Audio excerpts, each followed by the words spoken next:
commented underneath that video, "We want to see Steph make 12 threes a game. Stop grabbing him, please." So here's what's happening. Steph Curry's shooting coach keeps putting Caitlyn Clark content online. Steph actually wore her Nike kicks.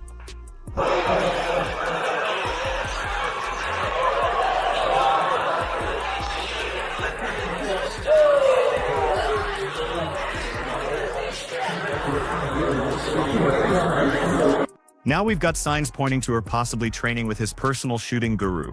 And Caitlyn just dropped a comment on Steph's recent interview that has everyone analyzing every word. These two are getting more connected, and the timing couldn't be more interesting.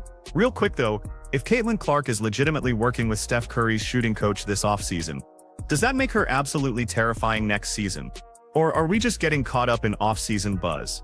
Let me know what you think, because this relationship actually matters. Caitlyn Clark stays pretty busy on social platforms, nothing new there.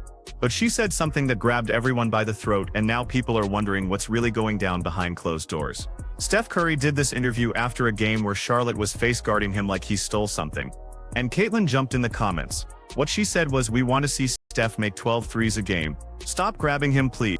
He has seen it. But Caitlyn Clark commented underneath that video, "We want to see Steph make 12 threes a game. Stop grabbing him, please." You know, and she never really, she would say when something was a foul or to, a complaint to that ilk. But Caitlyn hasn't come out and said, what they're doing isn't basketball that often. Look, that could just be one fan backing another player. But when you're Caitlyn Clark making that exact comment about that exact problem, it hits different, because all that grabbing and holding and straight-up harassment on the outside has basically defined Caitlyn's WNBA journey up to this point. We need to break down what Steph actually said in that interview, because it connects to everything. Someone asked if it bothers him getting defended like Charlotte was doing, and his answer was absolutely perfect. He said part of him fights it, because it's not real basketball, but there's another part that finds it flattering, since it shows how much attention he commands, and how it opens up shots for his teammates. Does it bother you in any way being guarded the way they did in a regular season game today? There's a part of you that fights it just because it's not real basketball, but there's also a part of it that's flattering. Just knowing that you demand that much attention, and also what it does to create shots for other guys on the floor. So, and I've seen it all, so I know if that's how they want to guard, how I can be effective, not let it take me out of the game, but also kind of use it to our advantage as a team. And then it's also funny at times just how egregious it is. There's one possession, I gotta find it. I'm actually getting the footage. I actually stayed back in the backcourt a long time on purpose just to see how long Sion would stay with me. So that was a fun one. Yeah, there's a clip of Colin Sexton covering you when you left the court. Yeah, we both knew what we were doing. We were having fun. Last one. That line about it not being real basketball is carrying some serious weight. Steph is politely saying that when defenses just resort to grabbing and holding and face guarding instead of actually playing defense, it's not legitimate strategy. It's desperation dressed up as tough defense.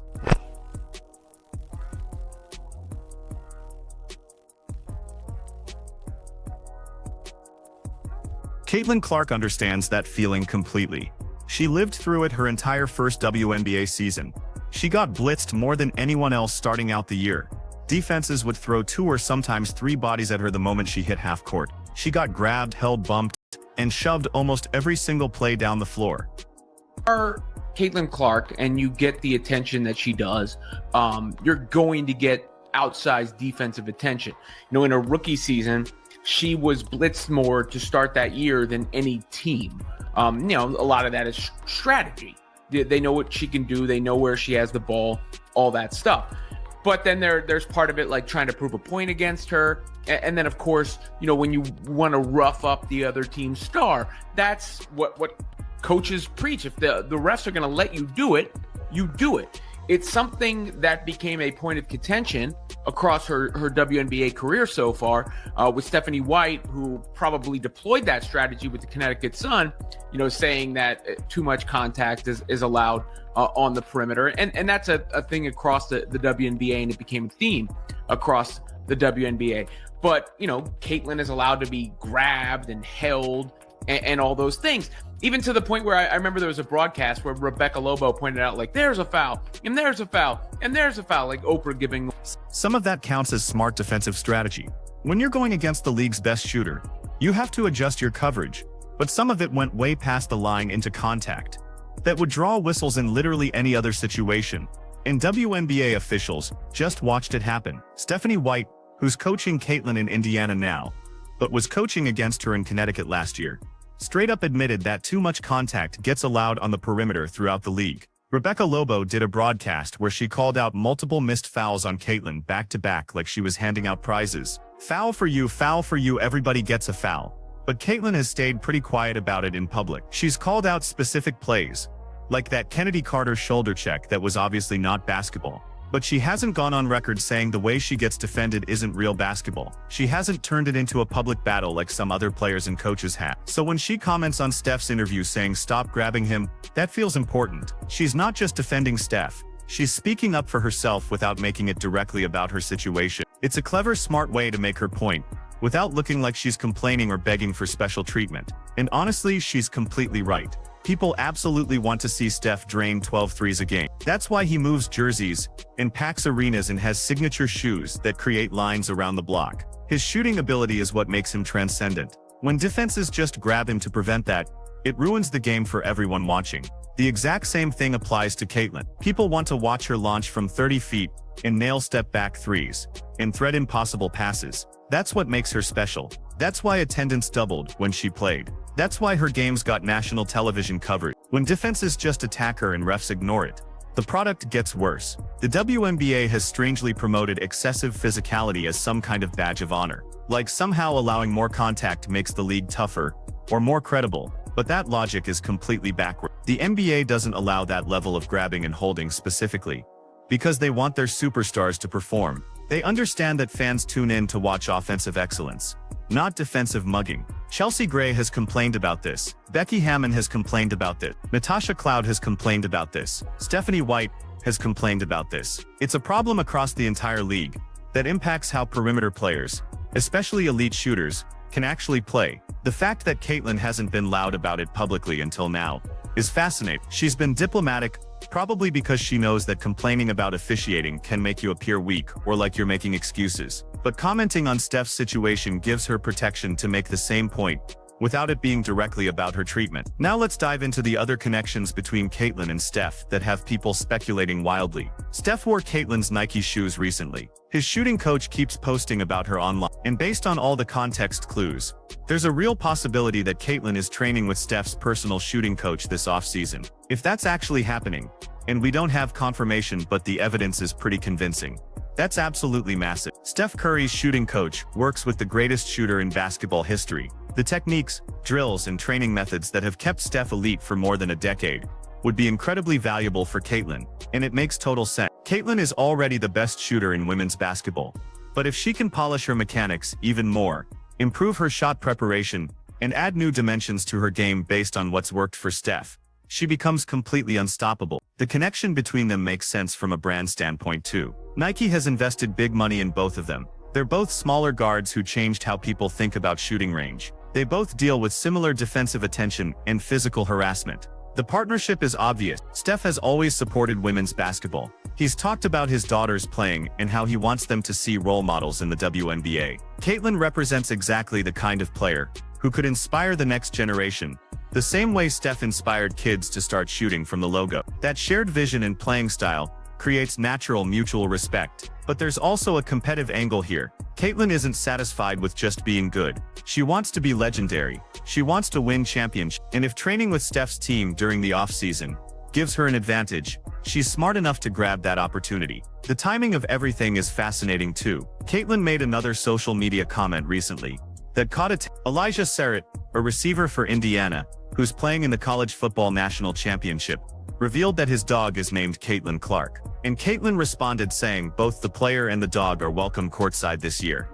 If there's a season, just casual confirmation that games are definitely happening. She's confident the CBA negotiations will work out, and the WNBA season is moving forward as planned. And she's probably right because she's the biggest piece of leverage the players have. The entire reason WNBA players can negotiate for huge raises is because of what happened during Caitlyn's first season. Attendance went through the roof. TV ratings broke records. Merchandise sales exploded. Corporate sponsors who had ignored the WNBA for decades suddenly wanted partnership. That all happened because of Caitlyn and the attention she brought to the league. So when she says there's going to be a season this year, that means something. Because if Caitlyn thought there was a real possibility of no season, she'd be way more careful with her word. The fact that she's casually inviting people to courtside games suggests she knows something the public doesn't about where those negotiations stand. Caitlyn spoke at a USA basketball camp recently and said none of the CBA stuff matters if they're not actually playing. She called it the most important moment in WNBA history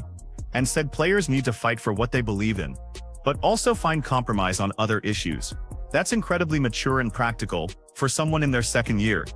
But it also shows that Caitlyn understands her position. She's the driving force behind the players' leverage. Her voice should carry weight in these negotiations, because she's the one generating the revenue that makes higher salaries possible. The difference between NBA and WNBA officiating is night and day. The NBA has problems with players flopping and selling contact that isn't there. The WNBA has the complete opposite problem where real contact gets ignored. Both hurt the product, just in different ways. Steph saying that excessive face guarding and grabbing isn't real basketball should wake up WNBA decision makers. Because he's absolutely right. Real basketball is about skill, spacing, movement, and execution. When defenses can just grab shooters and stop them from getting clean looks without any consequences, the game suffers. Caitlyn dealt with this non-stop. Teams would put their most physical defender on her with instructions to just make her miserable. Bump her off screens, hold her on cuts, hand check her bringing the ball up court. And refs would let most of it slide because there's this strange culture in the WNBA that celebrates physicality even when it becomes cheap play. The Kennedy Carter play was the most obvious example. That wasn't defense. That was just a cheap shot meant to send a message. And Caitlyn called it out as not a basketball play. But that was so blatant that she felt comfortable speaking up. The more subtle grabbing and holding that happens every single possession is harder to call out without looking like you're whining. So commenting on Steph's situation gives her a way to address it. She's not complaining about her own treatment. She's supporting another player who deals with similar problems. But anyone paying attention knows she's talking about her own experience too. The "we want to see Steph make 12 threes a game" comment is especially revealing, because that's exactly what people want from Caitlyn too. They want to see her launch from 30 feet. They want to see her break records. They want to see offensive brilliance, not defensive mugging. If the WNBA wants to grow, and they clearly do based on expansion plans and bigger media deals, they need to let their stars perform. That means calling games in a way that allows elite offensive players to showcase their abilities. It doesn't mean eliminating physicality completely, but it means finding the right balance. The partnership between Caitlyn and Steph is only going to get stronger if she's actually working with his shooting coach. The techniques that have kept Steph elite into his late 30s could extend Caitlyn's prime and help her avoid some of the wear and tear that comes with being the focal point of every defense. Picture Caitlyn coming back next season with refined mechanics, better shot preparation, and new elements to her game based on what she learned from Steph's team. She's already the most dangerous offensive player in the WNBA. If she gets even better, defenses are going to have to use even more desperate tactics to slow her down. Which brings us back to the officiating issue. As Caitlyn gets better and more unstoppable, the physical harassment will likely increase, unless the league does something about it. And her comment on Steph's interview might be the first shot in that conversation. She's too smart to start a public campaign complaining about officiating. That never works, and usually makes things worse. But by connecting herself with Steph and commenting on the same issues he faces, she puts pressure on the league without making herself the bad guy. The fact that Stephanie White, who used those physical defensive tactics against Caitlyn in Connecticut, is now coaching her in Indiana, adds another dimension. White knows exactly how effective that strategy was, and she also knows it's not good for the league long term. Having her as an advocate for better officiating means something, because she's not just defending her player, she's admitting a systemic problem. Caitlin Clark training with Steph Curry's shooting coach and calling out the same defensive tactics they both face isn't random. This is about developing her game and building her influence to change how the WNBA gets officiated. If you want more breakdown on Caitlyn's off-season preparation and what it means for next season, smash that like button and subscribe. The WNBA better get ready.